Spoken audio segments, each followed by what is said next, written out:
think we're going live. Zoom tells me we're going live. That's the thing I don't like about Zoom, but we will tell you in a second. All right, here we go. Welcome to the Giants of Video. Another bonus session here with some amazing, amazing guys. And you know, we just didn't get any girls. We're not excluding them, so don't get mad at me. We invite them, they don't come. But this session at Giants of Video, brought to you by storiescruise.com, is with some of our Story Cruise certified partners. They are amazing, amazing videographers, filmmakers, agencies. They know marketing. And what I want to bring them on is to talk about latest trends, answer your questions about production, because these guys have extensive production experience, answer your questions about pre-production. We're going to talk about the latest, coolest things going on, how to get videos out faster, better, how to work with a videographer, how to hire one, when to hire one, and all of those amazing video questions that you all have. So make sure to let us know in the chat who you are, where you're from, name of your business, put a website URL in there so you can get some business, get some love, and we will shout out to you if you have any questions about anything, cameras, lights, videographers, which videographers to hire, which ones not to hire. We will tell you, but I'm going to introduce everyone today. We've got, starting to what looks like my left over here, which is my left, Thomas Duran, and then Johnny Eaker and Alan Glanfield. I'm gonna have them each introduce themselves. And we're gonna start with Alan, and he's gonna tell you a little bit about his business and who he works with and his history. Alan, bring it on. Hey guys, my name's Alan Glanfield. I run an agency out of Hamilton, Ontario, Canada, which is just outside of Toronto. We are a video focused agency that primarily works with product and e-commerce brands.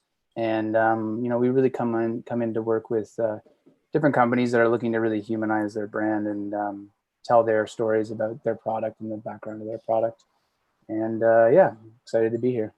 Nice. Yeah, we're excited to have you, and you've been doing it for a while. You've had the agency, you work with video on other companies, and then you've started your new agency, correct? So you've been doing this for a little while. Yeah, we've been doing it for a while. We were in the medical cannabis space for a while, for a few years, helping kind of people pioneer that industry. And then that sort of led into, different product based companies that from coffee to wine to, now I think about a lot of beverages, but I've been in it for a while. Nice. All right, and Mr. Johnny Eaker from Cosmic Sauce. Johnny, tell us a little bit about your business. Thanks, Simon. Yeah, Johnny Eaker, Cosmic Sauce. We're a video marketing agency in Columbia, Missouri, so in the Midwest, kind of between St. Louis and Kansas City. Primarily working with healthcare and agriculture. And so really 20-year production career. I was one of the guys that went from being a content creator to the shift to the strategic side of a video agency. So that's really what we hang our hat on, is we start with strategy and really help people solve problems through video. And we're having a lot of fun doing it, man. Yeah, I mean, strategy is where it's at. We're going to talk a little bit about that because strategy is so important. Starting with strategy. People come to me all the time, like, I want a video. I'm like, well, what do you want to do? I don't know. and they wonder why it doesn't work. Mr. Thomas Duran from Arizona, TD Films. Tell us a little bit about yourself. Thank you.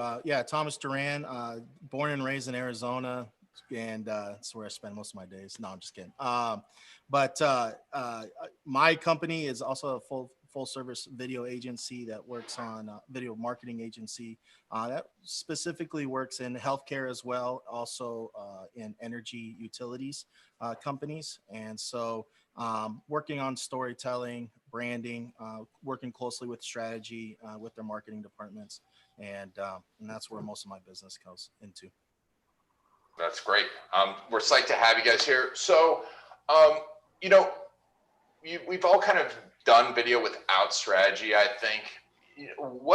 Tell us a little bit about what can happen when you do video without strategy? Do you have any of stories of that? It ends badly. You basically get like a $20,000 video postcard on YouTube that does nothing. I mean, that's really was the biggest thing for us, was we were doing some higher end production stuff and just working with some really cool brands. And we would follow up and just say, hey, how'd it go? You know, because we were just the guys that got hired in to make it pretty. And when we'd follow up, because we were excited about, you know, hey, did this blow up and get 1 million views? They're like, nah. And you're just like, what is happening? What's going on? And so that was the biggest change for us, was like, all right, well, let's start with a plan. And I mean, I was shocked how many clients really were just doing video for video's sake. Like they had really no idea why they were doing it. Like, we've got some money in the budget, video's cool, let's do it. That's really what was happening. Yeah. It's not if you build it, they will come. You other guys have any horror stories, specific horror stories? I mean, it's just, it's disheartening when you don't get results. And the only way you get results is through the strategy. You can have the best looking video that you put your heart and soul into it, but if there is not providing results, then you're not wanted or needed, and you feel like you failed. And so, I mean, there's a couple of times, especially with like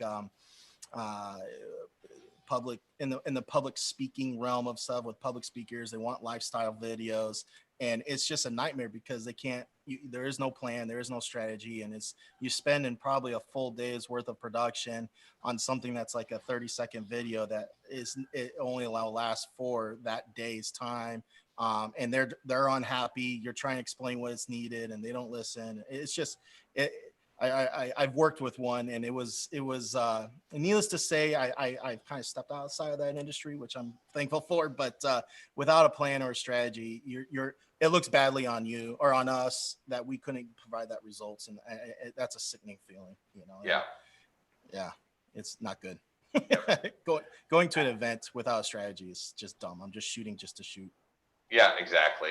And there's a lot of, we'll talk about that in a second, but hiring the right people is important, because there's a lot of people out there that will just shoot and take your money. Alan, how about you?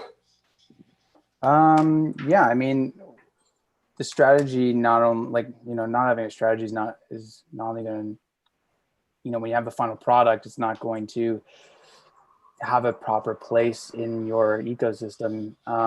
You're not going to get the most out of the day. You're not going to get the most as many deliverables as possible out of your day. And that's sort of a big factor in us doing a lot of pre-planning, is to make sure that if we're going to come to you and shoot, that we walk away with enough material to not deliver on one idea, but many ideas that you can then distribute through your customer journey. Not having a strategy means you're probably not saying the right thing, but you're also just not getting enough out of the production itself.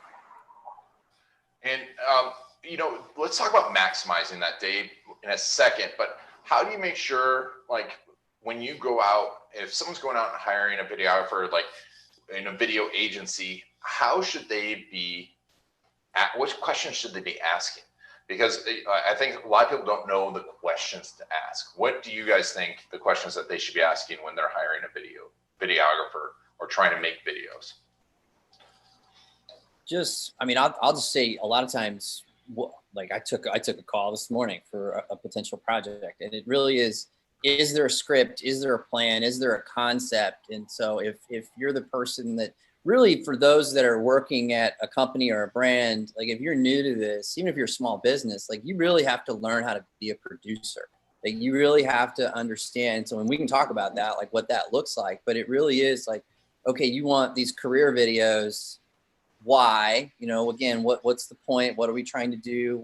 And getting an understanding of, okay, what's the story? And if you don't understand that as the person who's hiring the videographer, well, then you need to probably not hire a videographer. You probably need to hire somebody that can understand that script writing, that storytelling. That's a different skill set than just somebody that's really good with the camera.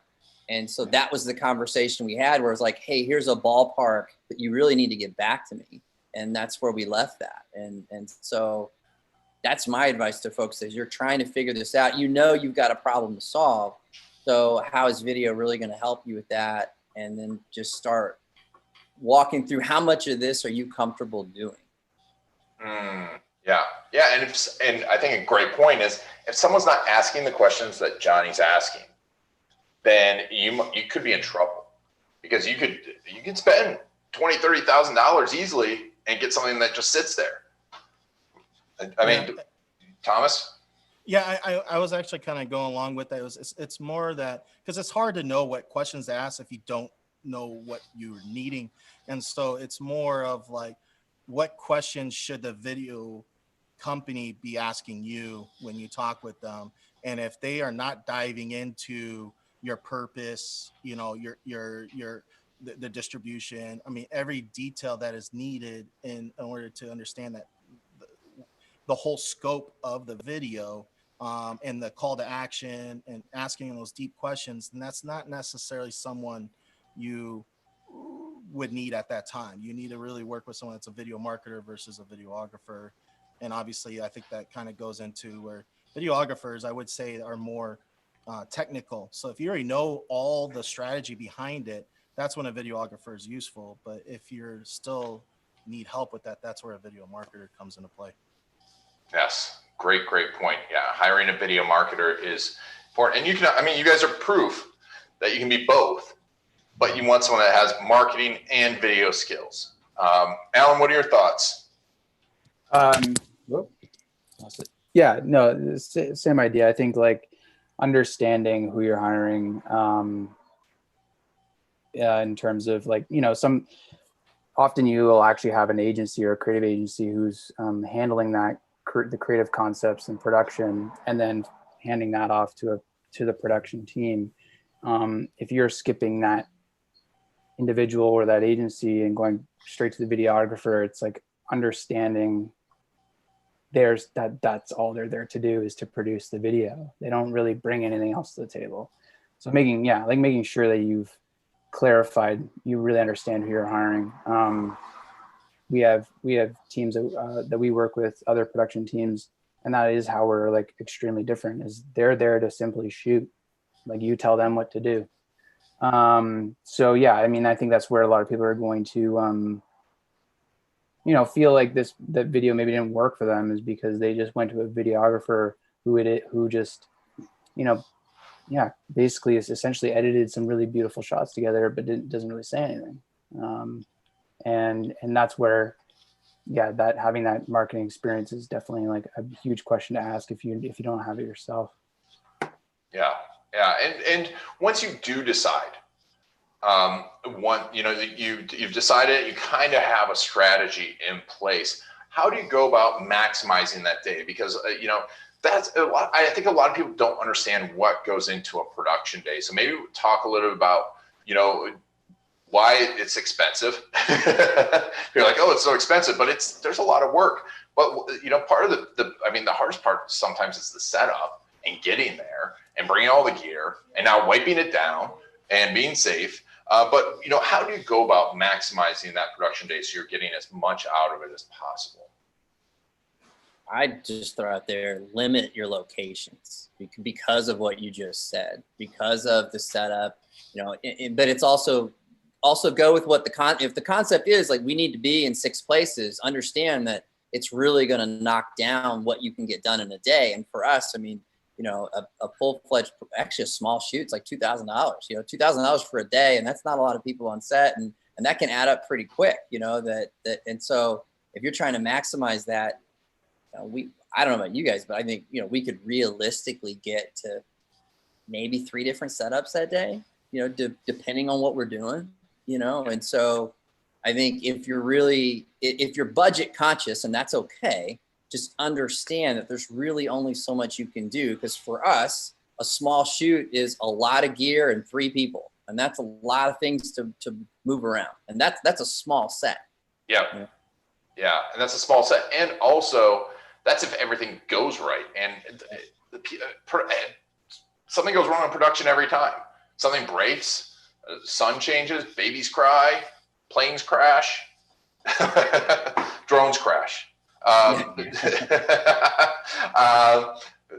Thomas, how do you maximize production days? I mean, for your clients. I think it actually starts before before production day, and it all has to do with the pre-production and setting up the right expectations and coming. We're not talking about marketing strategy plan, but I'm talking about the plan of the day. If there's so much things that we can control. So, for example, scout location is a big thing. That's something done in pre-production. Knowing exactly where you're going to set up, stage your shots, that plays a huge time saver for the actual production day. And then also setting up their expectations that, look, anytime I get people like, oh, I think we could get this done in half day. Anytime you think you could get it done in half day, just double it. Just understand it's going to be a full day production, because setups and teardowns, that's all part of those production process. And lighting, that takes time.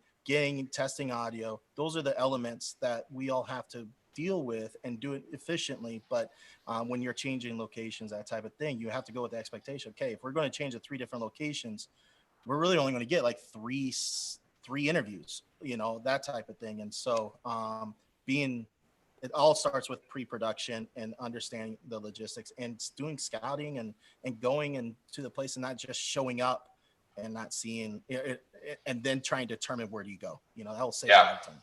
Yeah, for sure. Scouting is important because, I mean, you're being taught, like, yes, you should get version done of your videos, but I think a good point is when you go into that higher level production, there's a lot more stuff that goes into it. And there's a point where you want that. But and I want to talk about that in a second, but Alan, what are your thoughts on maximizing those pre-production or those production days? Yeah, we, so when it comes to anything with dialogue, we generally have a couple Zoom meetings to go over those topics and really get almost like some pre-run with the client to get to talk about whatever they're going to talk about. And we don't really use it. It's just so that we're not kind of walking in and they're like for the first time talking about what they're trying to say. So we try to do a bit of stuff on Zoom, and it also gives us a chance to record it and maybe direct the conversation in a better way when we get into the actual shoot. So from a dialogue, and if we're capturing dialogue, we're kind of doing some pre stuff like that. And then, when it comes to, and that's, we only want to take up so much of a client's time. So we're cramming all that into like a day for them. And then if, when it comes to B-roll or other supporting footage, we may do that on a separate day and separate it if there's not enough time or whatever. And that's it's also just like getting the most for the client without inconveniencing them. I know they have their other things to be doing. So yeah, we kind of do these little trial runs and kind of organize things differently. Nice. Yeah, those are kind of 2 tactics that I find helpful. Nice. And when do you guys think, because I have clients come to us with video, or prospects come to it and they're like, oh, I want video. And sometimes I'm like, you should go do this yourself and have us do this. And, find a videographer, find a video agency to do this. When should people be looking at hiring a video marketer or a video agency? What point do you think? I don't, right now. That's a loaded question. Right I mean, yeah, go ahead. Well, I think it's when you've defined your expectations and what what results kind of look like. Because sometimes people get to us and they don't really know what problem they're trying to solve. They don't really know is now the right time to do a branding campaign? And really maybe there's, once we walk them through a strategy, there's typically what happens is there's those elements of, you should really do these elements yourself. Let's talk about an iPhone setup and some educational awareness stuff that you guys can push out yourself. We could charge you a lot of money to do that, but really, you've got, and they have the capability, they have staff. Let us maybe show you how to do that. And then let us take this bigger piece, whether it's a branding or a lead gen or whatever problem we're trying to solve.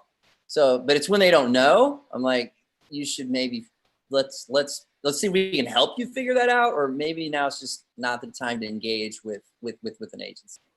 Gotcha. Any other? I think I mean, again, a little bit more specific. I mean, if you're just a startup, if you're just begin your business, those are the times where I think maybe like going more in consulting route and start doing your stuff on your own. I've helped out many startups, but not necessarily on my labor, but more of just advice in helping. And that's also a great time with strategies. Like here you are right now, and then this is what you could do. Like this is what you could do yourself. And you do that until you get to the next point, which is where you want to actually leveling up your production value when it comes to like creating your own branding video or creating like your own even case stories where you're doing your own case stories, but if you want to make that a little bit more of an extra level, so when you're established, you get a little bit more established, you have that income and you're ready to be able to invest not only into marketing but actually the creating the assets of that for that, that's the time then you could start hiring more professional work. But it's always good to talk to a video marketing agency no matter where you're at, but it's just the level of involvement might be different from where you're in the stages of your business. Yeah, I think that's great. I mean, there's so many times I'm like, yeah, go do it's early on. You don't have your messaging really down. You don't even know what really your offer. You don't know exactly what you're selling. Let's not spend all this money here. Alan, any thoughts? Yeah, I mean, it's going to be different depending on where you are in your business. Yeah, I mean, a lot of it really does come down to budget too, right? It's like, there's other places people, like especially startups, are going to want to put their money and their dollars. But I think it depends also how much value you put into having someone kind of handle this for you. Some people, it means a lot to them, and others, they were like, oh, heck, I've got the time. I'll take a stab at this. And if it doesn't work, I'll come back. And I don't know. I think, yeah, hard to pinpoint a particular moment where this is required. Yeah, and I agree. And to your point too, it's not just handling. There is a bit of accountability too, especially if you're a small business. Video works, and if you're an established business and you're not getting video done, that's a great time to hire an agency because you'll spend the money and you'll get it done and you'll get it done right. Yeah. And I think that is important. And so, but if they're going to do it themselves, there's a lot of cool video gear out there. What's your favorite video gear that you recommend to someone like, hey, if you're going to do videos yourself, you should go get this thing. You should go get this camera. And, and what are the things that people buy that they shouldn't buy? They buy too much camera. Yeah, they go crazy on like a $10,000 thing that it's just too early. They don't understand it. It's way too technical for what they're trying to do. You can do a lot of, if somebody, it also depends on what their future goals are with it too.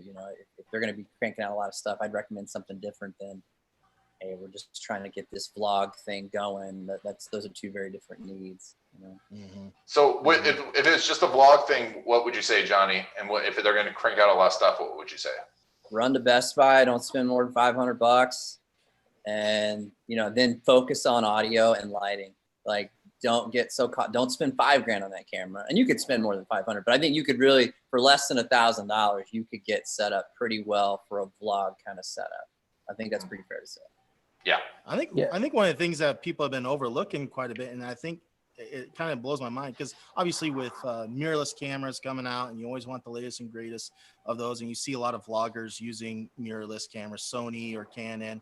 But if you're just starting out, and I think what's kind of getting overlooked is just a GoPro, because GoPro's audio has been really decent, like with their stuff. So you don't necessarily have to, because when you buy a mirrorless camera, you have to buy a lens, you have to buy a mic setup, right? And that type of thing. But the GoPros have been really enhancing and doing really well. And you could get the linear look so it's a little bit, it's not so much oval, like a round sphere shape. You can make it look like a little bit more linear look to it and cinematic look to it.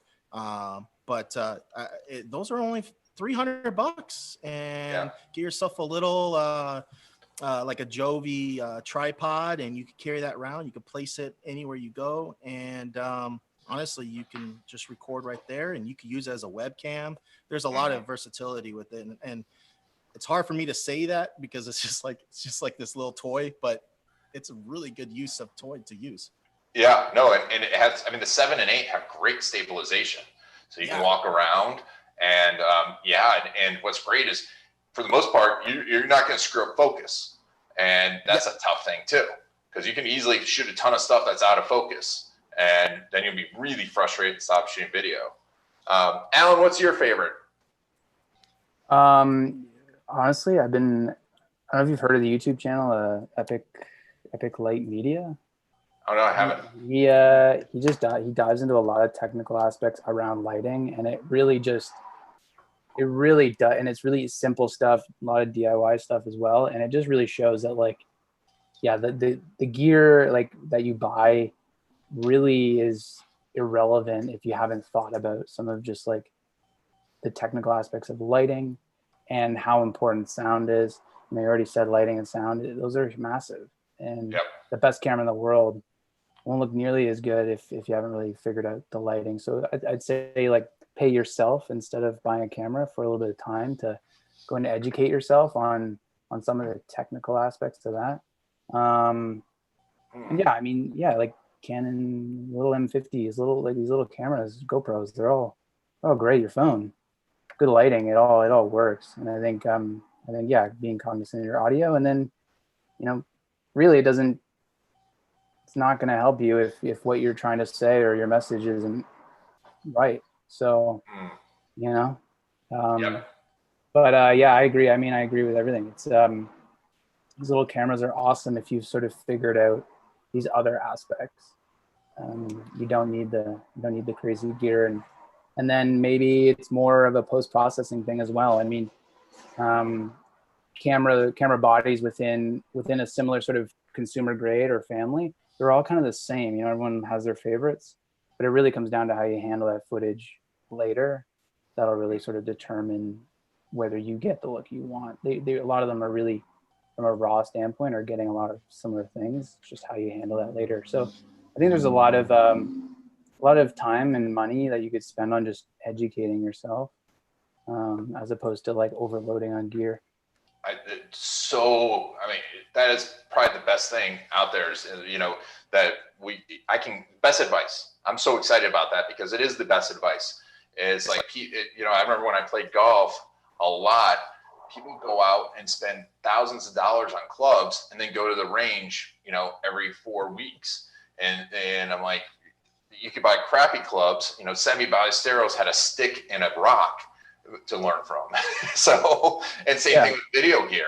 Everyone, and that's the first question everyone asks me is what video gear to get. I'm like, well, it kind of discredits your ability too. They're like, oh, that's really nice. What camera did you use? And you're like, hey man, like I thought about that shot. What camera did you use? Yeah. It's all auto. It's all auto. And I think, and we've over the years have slowly upgraded. And I think it's like, something to be said about really like killing it on a piece of, like a crappy piece of equipment, because like you're that much grateful and you're able to get that much more out of the next one when you like upgrade.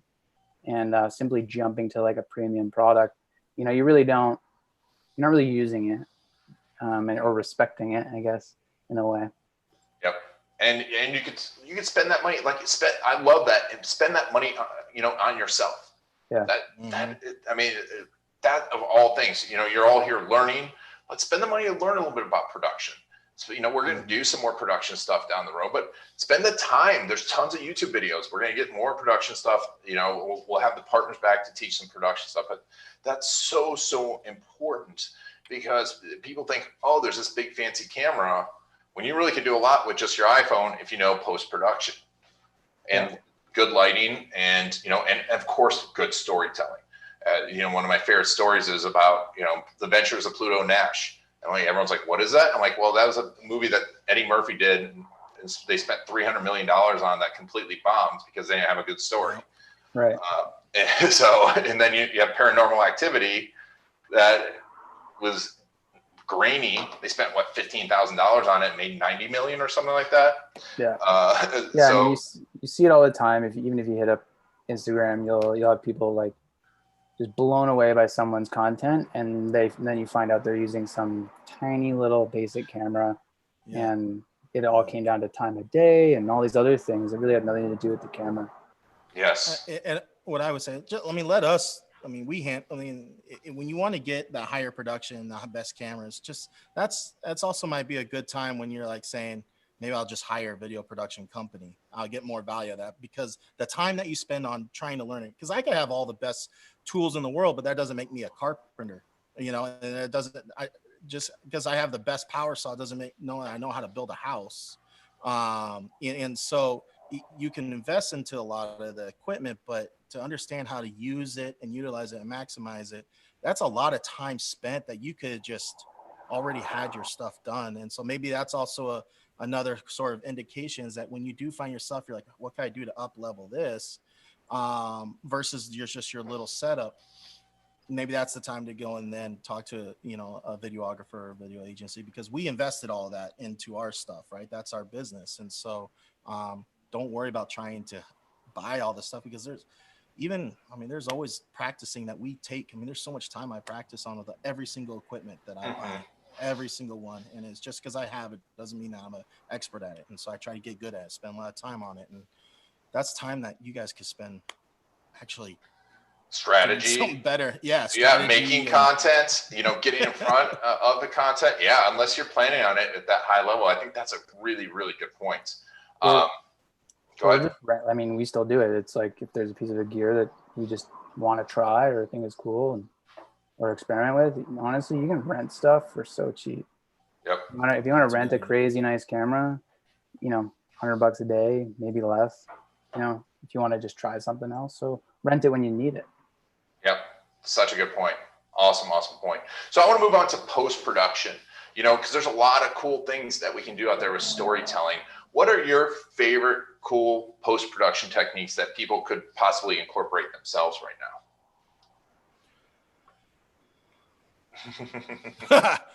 Hire editors. Slow motion.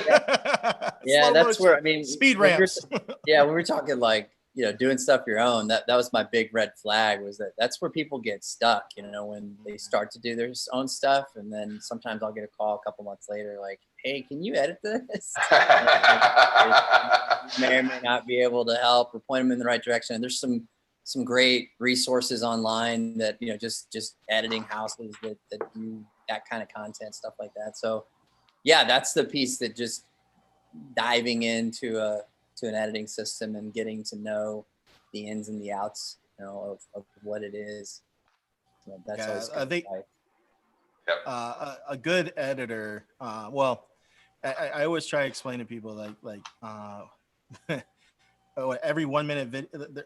I was given this ratio a long time ago. I don't know how it's true, but I don't think people realize like every 1 minute video is equivalent to about 6 to 8 hours of editing.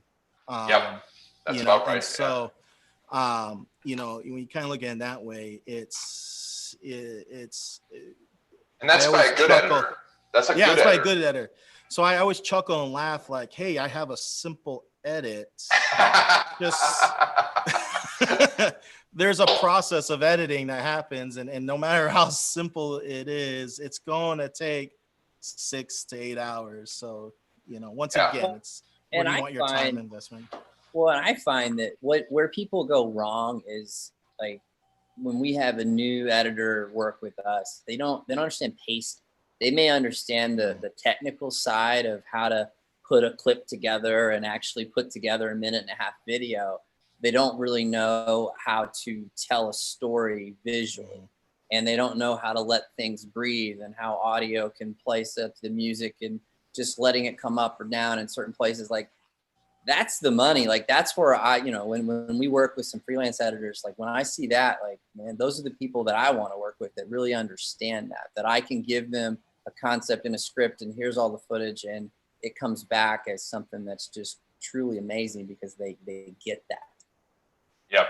Yeah, that's another reason like we're doing the certification is because they need to know the storytelling part of it. And you say a simple edit, and I've heard this so many times where if someone says, yeah, I'll do that and I'll do a simple edit and I'll do it at your price, usually A, they might disappear, right? B, they'll come back and you'll be frustrated with it and it's going to take you twice as long. They're like, oh, there's all this back and forth. I get that all the time where people will go, oh, I'm just going to have this intern edit it. And, you know, and then they're like, wow, that's not as good. Oh, man. So, you know, going forward, what trends are you guys seeing, though, in video since, you know, and, you know, in the production side, post-production side, what trends are you seeing that really people could be, you know, should be taking advantage of, you know, and hiring an editor besides great storytelling? Because, yeah, once you get great storytelling down, what can we talk about to make it even cooler looking? Cooler looking? Yeah, cooler looking. I don't know about cooler looking, but I mean, from an editing, you know, what we're seeing a lot now from an editing standpoint is like just the number of platforms that you're trying to edit for. So, you know, part of our process is, you know, if we have a big idea or a big video, how that's going to be broken down into micro content and how that's going to be reformatted into different formats, and how one can sort of feed another, and really sort of using editing to do a lot of repurposing across different channels. I don't know about the look, but I think like I find that's where a lot of our focus and effort is right now on the editing side, is like, how do we get the most out of this one idea and almost use the same idea in different ways on different channels. That's all comes down to editing and formatting. Yeah, I mean, that's so important. Thomas? I mean, when it comes to like trends, you gotta be careful with trendy videos. I mean, I think they work really well for like Instagram, or, you know, on platforms that you're only going to get really quick, but trends come and go. But what hasn't changed in all of filmmaking is great storytelling. I know that's a theme that we keep on saying and going back to, but understand that like the basics of filmmaking has not changed, and learning how to compose a shot properly, and knowing what that shot does, what each movement of that shot does. So for example, you know, there was a trend, I think it's kind of scaling back a little bit, but it seemed like everyone had a Ronin or a gimbal device, and every shot that they were doing was a movement shot on that gimbal device. Some of them did really cool stuff with it. Don't get me wrong, it's really flashy, it's great. But if you're trying to tell a story, those shots are not necessarily the end all be all. I mean, there's so much science and art to just being on tripod sticks, and then learn how to compose a shot, the rule of thirds. So when it comes to trends, like editing, a lot of it has to do with editing and post-production. You see those flashes, and I call them zip zap zooms, and just you know, a lot of speed ramps. Those are fun, but just understand, don't let that be the story. You still have to focus on the storytelling of it, because that's what's going to last, and that's what's going to make evergreen. It's not going to change. But those trendy styles, they're fun, maybe for ads, Instagram, but you know, don't get too complicated with the trends. And that's a great point. And you get more out of your investment then too. Yeah. Because if it's too trendy looking, then it's only going to last for so long. Lately, it's like a month, and then that's it. It's gone. Yeah. Something else goes. Yeah, we have clients that weren't maybe the highest production value, but it was great stories that they used for 8 years. And I mean, think about the return on investment of 8 years versus 3 months. Johnny, anything you want to pop in there about? Just who remembers orange and teal? Like, just color grading. Like, that was something that, you know, we've all done it. We've all jumped onto stuff, and I think you guys just hit it right on the head. I mean, it's one of those. It's good to stay to those basics. They work for a reason. So yeah, I mean, there's a lot of stuff that you could do, but go back and I watched some stuff from 3 years ago.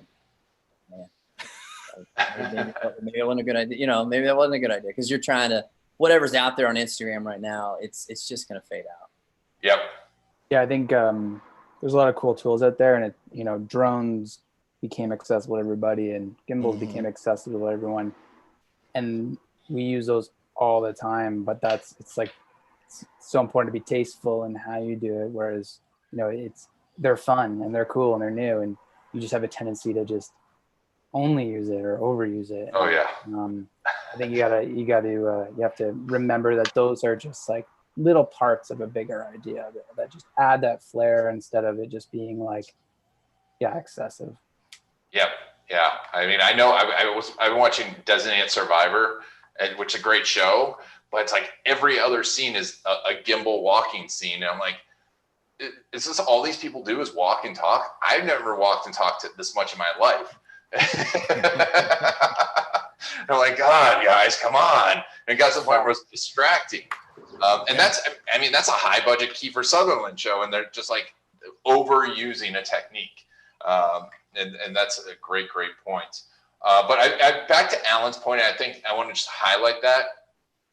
Understanding the different formats, planning for the different formats, not just simply taking the same video and using it in 20 different places in the same way is super, super important. Understanding the length and understanding the timing.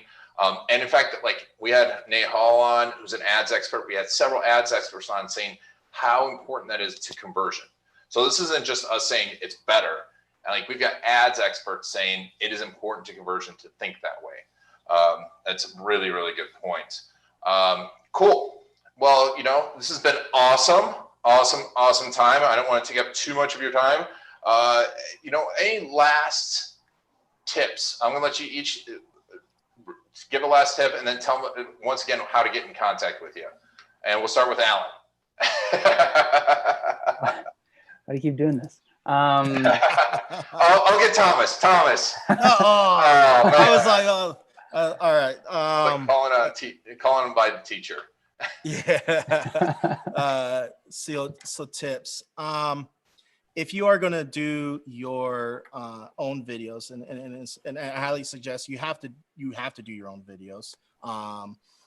Really focus on the very basics. That's what's going to set you apart from everyone else, is understanding. And you could YouTube these items. You could call me.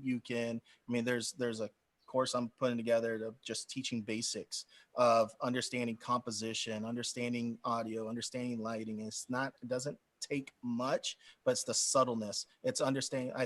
Ian does a great job about creating emotion in videos, because that's what makes people convert. And so it's really understanding the basics and understanding how music, sound, and then the composition of a shot really creates that emotion. And so my biggest thing is, if you're going to do your own videos, just take a little time and invest in learning those basics of filmmaking.